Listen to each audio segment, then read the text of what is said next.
Hey guys, welcome back. In today's video, we're going to show you how to fix invalid code on Roblox. Are you looking for a quick guide how to fix invalid code? Well, stay tuned because this video is for you.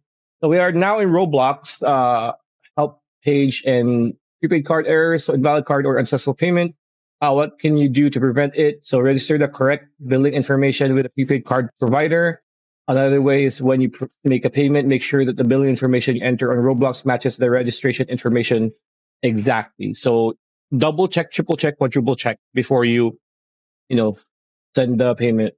What if this issue is already happening? If the transaction is not going through, do not try to repurchase.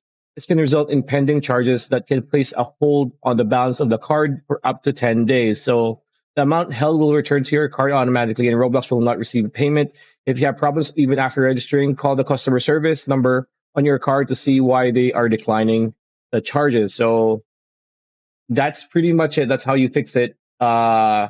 Make sure everything's correct. Double check, triple check, quadruple check, and make sure that you don't double purchase. And yeah, that's pretty much it. That's the video. Hope you liked it. Like, comment, share, subscribe, ring that bell icon. We'll see you on the next one.